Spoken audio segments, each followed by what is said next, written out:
мен айтайын деген ой пикирибиз бар экен. Бул жерде ошо жанагы биздин коомдогу ишкерлер клубу катары мындай бир сунуш кылып, ушул 6-7 айдан бери айтып келатабыз мындай кандай иштесек болот деп.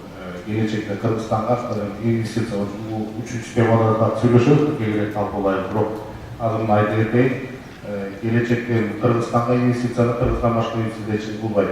Ошон үчүн биз Кыргызстанда Турциянын моделинде кылып, Кыргызстанда бир акционердик коомдорду уюштурса, тышта жүргөндөр мигранттарды.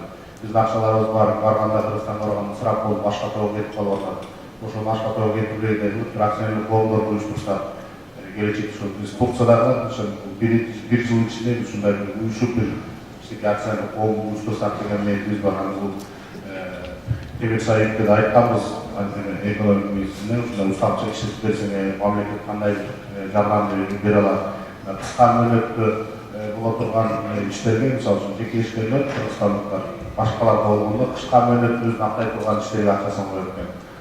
Биздер ошол акционердик коомдорду курсак, узун мөөнөттүк проекттерге акча койгудай болуп, ошондой бир нерселерди кылсак деген ойдобуз. Ошону менен биз өлкөбүздүн үлгүсүнө салым кошуп, bir жылдан коюп, 2 жылда акчасын чыгарып кетип тургандай эмес, акчасын коюп 5-10 жылдан кийин анан дивиденд алып баштагандай бир акционердик коомдорду уюштурсак, ошого мамлекет өзүнүн жардамын берсе деген сунушубуз бар.